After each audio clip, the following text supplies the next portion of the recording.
Assalamualaikum warahmatullahi wabarakatuh. Bismillahirrahmanirrahim. Selamat datang mahasiswa program studi Teknik Informatika semester 3 ya untuk kelas A2. Karena untuk khususnya kelas A2 di sini kita bagi dua ya teman-teman. Jadi untuk yang di rumah tolong simak video pembelajaran dari saya. Oke, sebelum itu bagaimana kabar rekan-rekan? Semoga dalam keadaan sehat dan selalu dalam lindungan Allah Subhanahu wa taala dan selalu diberikan kesuksesan dalam menjalankan aktivitasnya sehari-hari ya. Dan bagaimana teman-teman di pagi hari ini, apa sudah sarapan? Semoga ketika menyimak video saya bisa sambil sarapan atau sudah sarapan atau ngemil dan sebagainya. Yang jelas tetap jaga kesehatan ya teman-teman. Oke. Untuk di pertemuan yang keempat ini kita nanti setelah materi selesai ada kuis ya teman-teman. Kuisnya nanti akan saya share atau saya akan informasikan kemudian untuk soalnya, dan untuk deadline pengerjaannya pun akan saya informasikan kemudian. Artinya sifatnya masih tentatif, dan teman-teman nanti cara pengumpulannya via YouTube, via link YouTube, dan yang saya nilai hanya 5 orang tercepat gitu. Dan kuis ini seperti mata kuliah sebelumnya, kalau di saya sebagai dosen pengampu, saya tidak menilai satu-satu kuisnya karena sifat kuis ini ya sebenarnya nggak wajib juga teman-teman ya. Bagi teman-teman yang mau ngejar reward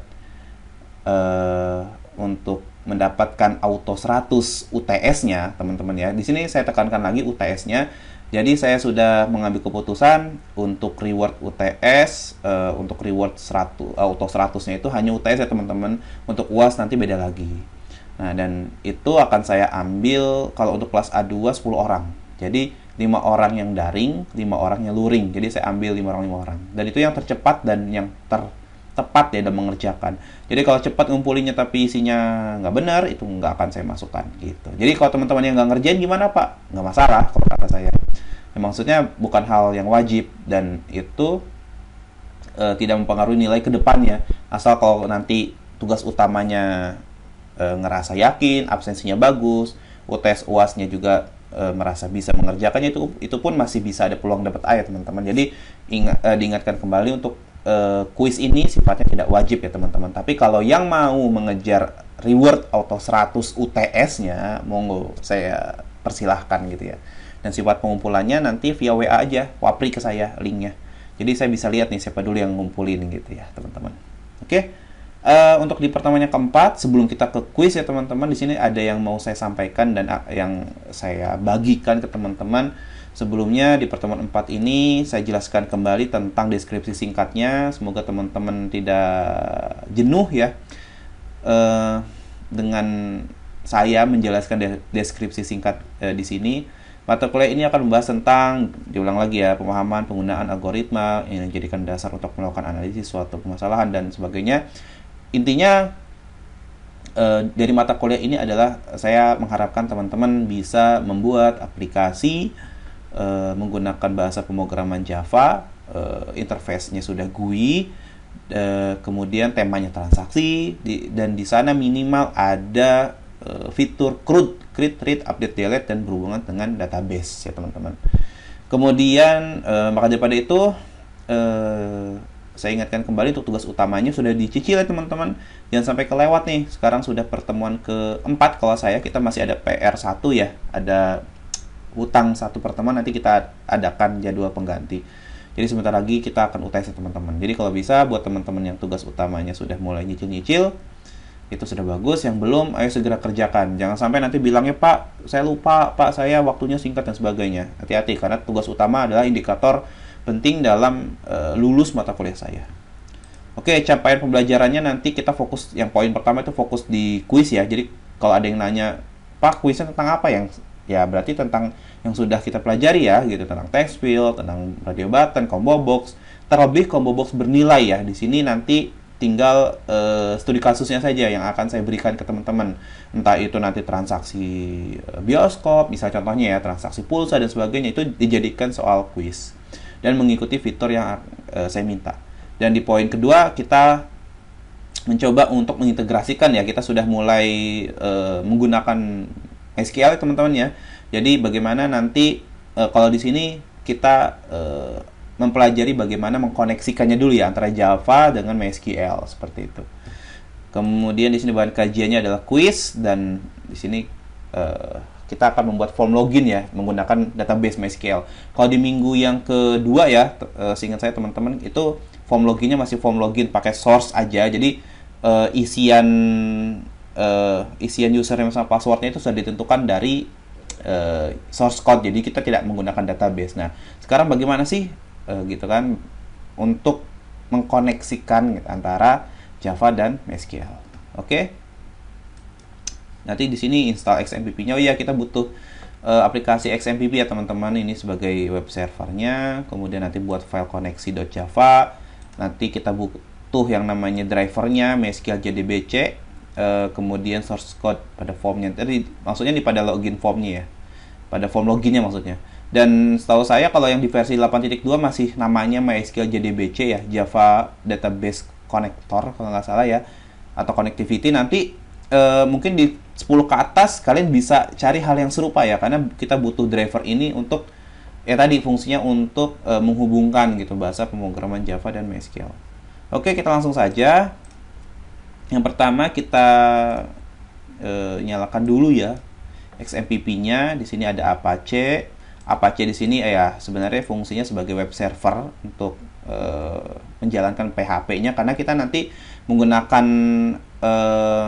tools-nya gitu, ada PHP admin ya untuk mengkonfig database-nya gitu. Jadi membuat database-nya. Nah, sedangkan MySQL ini kita untuk mengeditnya ya, buat query-nya, dan FileZilla ini untuk upload file sih sebenarnya. Sifatnya upload atau mengunggah ya, atau mendownload file gitu. Hubungannya sama file itu kita bisa nyalakan modul FileZilla. Dan ketika kita sudah gunakan Apache, ini kan sebagai server lokal ya teman-teman, maka kita bisa akses dari browser. Kalau saya pakai Chrome, kemudian tempatnya di localhost PHP admin. Klik saja, dan sini nanti kita akan langsung ke sini ya, localhost PHP myadmin. Nah, nanti kita create database-nya, kita klik basis data, kemudian kita beri nama db_login untuk ini nama database-nya teman-teman ya. Mungkin teman-teman yang sedang mempelajari mata kuliah database di sini sudah mengetahui, karena basis data atau database harus dibuatkan namanya ya teman-teman. Kemudian kita buat, kemudian kita buat tabel namanya admin aja ya teman-teman ya. Ini tabelnya, jumlah kolomnya saya sih butuhnya 3, karena nanti saya akan membuat atribut ID, username sama password. Kemudian kita kirim, kita buat ID, username sama password ya teman-teman. Dan ini tipe datanya varchar semua aja ya. Kalau varchar kan teks bisa gitu, huruf bisa, angka bisa. Kemudian panjangnya di defaultkannya 2, 10, 10. Panjang nilai ini panjang digit ya teman-teman, kayak Rian misalkan RIYAN gitu, jumlahnya 5 seperti itu. Kita batasi. Jadi kalau teman-teman batasi 2, terus ID-nya atau username-nya misalkan kita batasi 10, kemudian namanya itu sampai 20, tetap yang kedeteknya adalah 10. Kemudian kita jangan lupa indeksnya primary key ya teman-teman, untuk untuk ID-nya sebagai primary key. Mungkin nanti teman-teman bisa belajar lebih lanjut di mata kuliah database tentang primary key. Kemudian apa lagi ya? Sepertinya sudah ya. Sudah. Kemudian kita create ya. Coba kita simpan. Baik, selanjutnya kita ingin menambahkan isinya ya teman-teman. Maka klik tab tambahkan. Kemudian di sini ada ID-nya. Kita beri tambahan 1 misalnya ya. Username-nya misalnya admin, atau diganti ya. Kemudian admin, passwordnya juga admin gitu ya. Atau admin 1 2 3 gitu. Kemudian kita kirim ya. Oke, berarti nanti di strukturnya itu sudah ada isinya teman-teman ya. Oh, jelajahi. Mana. Nah, ini ubah ini ID 1, username admin, password admin. Jadi intinya kita sudah buat database ya dengan nama db_login, kemudian berisikan tabel namanya tabel admin, dan di dalam tabel admin ada 3 atribut, namanya ID, username, sama password, dan isinya adalah satu untuk ID-nya, username admin, dan passwordnya admin 123. Oke, setelah itu ini bisa di close aja sih sebenarnya teman-teman, kita minimize aja ya, tapi khawatir dibutuhkan lagi, khawatir lupa username sama passwordnya. Kemudian kita ke ke NetBeans-nya. Kemudian masih ingat ya teman-teman, saya di sini contohnya di PBO2A1. Di sini saya atau kita ya teman-teman sudah membuat yang namanya form login ya teman-teman. Kemudian disesuaikan kembali ya, di sini klik kanan, change variable name, namanya txt user ya, txt user, dan passwordnya klik kanan, change variable name txt pass aja ya biar nggak terlalu panjang, txt pass. Oke. Kemudian selain itu kita butuh yang namanya library-nya dulu. Di sini ada libraries ya teman-teman. Nah, di libraries ini bisa diklik kanan, add library.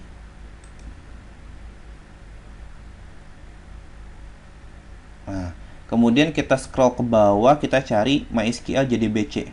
Nah, ini drivernya. Jadi kita butuh yang namanya driver untuk koneksi antara MySQL sama Java-nya. Kita add library-nya ya, jadi ditambahkan. Setelah itu kita klik kanan di default package, kita new, kita buat lagi Java class ya teman-teman. Sekarang untuk menghubungkannya kita beri nama koneksi.java ya teman-teman. Kita finish.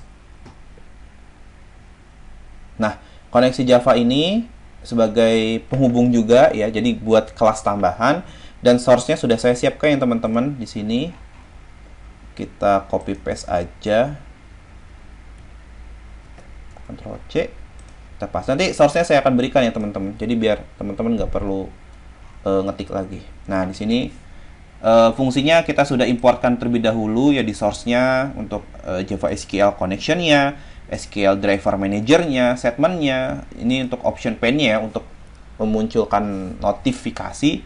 Kemudian kita buat seperti ini, dan kita menggunakan fungsi try catch. Sebenarnya try catch ini fungsinya untuk handling ya, untuk antisipasi apabila terjadi error. Karena kalau misalnya program gitu kan, khususnya di NetBeans ini atau di Java, ketika terjadi error, itu kan menghentikan programnya ya teman-teman. Jadi programnya berhenti tengah-tengah. Nah, untuk mencegah program itu berhenti di tengah-tengah, maka kita bisa handling pakai try catch gitu. Jadi kita kasih notif gitu. Misalnya kayak koneksinya gagal, nanti akan memunculkan notif, mohon maaf koneksinya gagal, seperti itu. Jadi bukan dibuat error gitu. Kayak contohnya seperti ini. Saya sudah literasi ya sebelumnya teman-teman. Kalau misalnya kita berikan contoh 0 dibagi bukan 0 dibagi ya, 5 dibagi 0 misalnya. Nah, itu kan nggak bisa teman-teman ya, fungsi seperti itu. Maka kalau misalkan tidak digunakan try catch, maka itu akan memunculkan error, pakai exception bla bla bla bla, karena memang sifatnya 5 itu nggak bisa dibagi 0, karena 0 dikali angka berapapun hasilnya nggak bisa akan mencapai 5 kan, maka error. Nah, tapi ketika kita pakai handling try catch gitu, itu bisa kasih notif, mohon maaf gitu. Jadi notifnya mohon maaf bahwasanya tadi itu angka 0 itu tidak bisa dikalikan dengan bilangan berapapun karena hasilnya 0 gitu. Jadi 5 dibagi 0 tuh nggak bisa kayak gitu. Nah, itu pakainya try catch. Di sini untuk untuk mengkonfigurasikan ininya ya teman-teman, namanya di sini jadi BC MySQL localhost, di sini namanya db_login ya, disesuaikan dengan nama database-nya. Kita sudah membuat koneksi Java-nya. Sekarang satu lagi kita akan buat di form login-nya teman-teman ya. Di sini form login-nya kita double klik. Nah, di sini loginnya masih pakai login biasa ya teman-teman ya. Kita hapus aja. Kemudian source-nya itu yang ini. Nah, jadi saran saya di copy paste dulu nih, import library-nya, kita taruh disimpan di paling atas. Di sini aja kali ya. Oke. Kemudian kita tambahkan ini deklarasi untuk connection-nya. Sekaligus kita tambahkan sampai ke sini, public login. Ya. Oh, enggak, kita ambil dulu deklarasinya, kita copy, kita simpan di bawah public class ini. kita paste.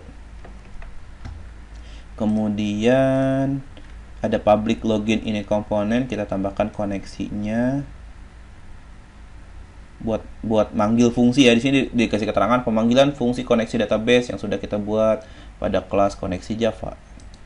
Copy, kita simpan di bawah sini. Kemudian kurung tutup, baru ini pakai try catch untuk di buttonnya ya teman-teman. Kita copy, kita ke button login. Nah, kita paste di sini. Oke. Semoga nggak ada error ya. Di txt user txt pass. Oh, di sini txt passwordnya nggak pakai underscore. Oke, sepertinya mudah-mudahan nggak ada error di sini. Sesuai. Dan di sini yang paling penting ya, query-nya adalah select bintang from admin where username itu mengacu kepada txt usernya. Dan di sini sebenarnya select bintang itu query ini menginstruksikan untuk menselect atau memilih semua yang ada di from itu dari admin, artinya dari tabel admin di mana username-nya mengikuti nanti yang ada di desain. Jadi mencocoki lah gitu. Kemudian passwordnya pun disesuaikan dengan text field yang sudah kita deklarasikan sebelumnya, itu txt pass. Kemudian nanti di execute query-nya, dan di sini ada pengkondisian apabila di sini ada RS dulu ya, maksudnya di sini untuk untuk result set-nya ini untuk mengkonfirmasi lah, mengacu kepada file yang ada di koneksi.java. Nah, nanti selanjutnya ketika txt usernya ini equals ya dengan username yang ada di database, maka akan muncul notif berhasil login. Dan sama passwordnya ya teman-teman, di sini ada notif done. Jadi kalau misalkan username sama passwordnya itu sesuai yang ada dengan di database, maka akan ada notif berhasil login. Tapi else, apabila salah, maka akan muncul message dialog, yaitu username atau password salah. Kita coba run ya teman-teman. Semoga saja tidak ada error.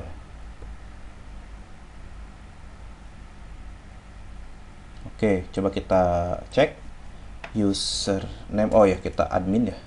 Admin, passwordnya admin. Ini harusnya pakai ini teman-teman ya. Text fieldnya harusnya pakai text field khusus password ini. Ini saya salah nih. Coba login. Nah, di sini ada notif berhasil login. Artinya teman-teman sudah sudah bisa menghubungkan antara Java dengan MySQL. Seperti itu ya, teman-teman. Kita cek lagi yang ada di sininya. Nah, di sini admin 123. Misal ya, teman-teman, kita hapus misalnya nih. Nah, kemudian kita coba lagi nih ya, admin 123. Kita login. Nah, jadi ini mempengaruhi username atau password salah. Dan ini bisa membuktikan bahwasanya data yang kita keep atau data yang kita panggil atau data yang kita butuhkan atau data yang kita integrasikan adalah berhubungan sama data yang ada di PHP admin atau yang ada di database. Seperti itu. Itu aja teman-teman ya. Atau mau coba lagi, misalnya kita isi dulu. Tadi kita tambahkan, misalnya kita kasih lagi satu. Admin, di sini passwordnya A aja ya, A3 kali, kemudian kita kirim. Sukses ya. Kita coba lagi, kita klik kanan, kita run. Oke, kita isi admin, kita isi A. Oke, berhasil. Itu saja teman-teman yang bisa saya sampaikan di pertemuan yang ke-4 ini.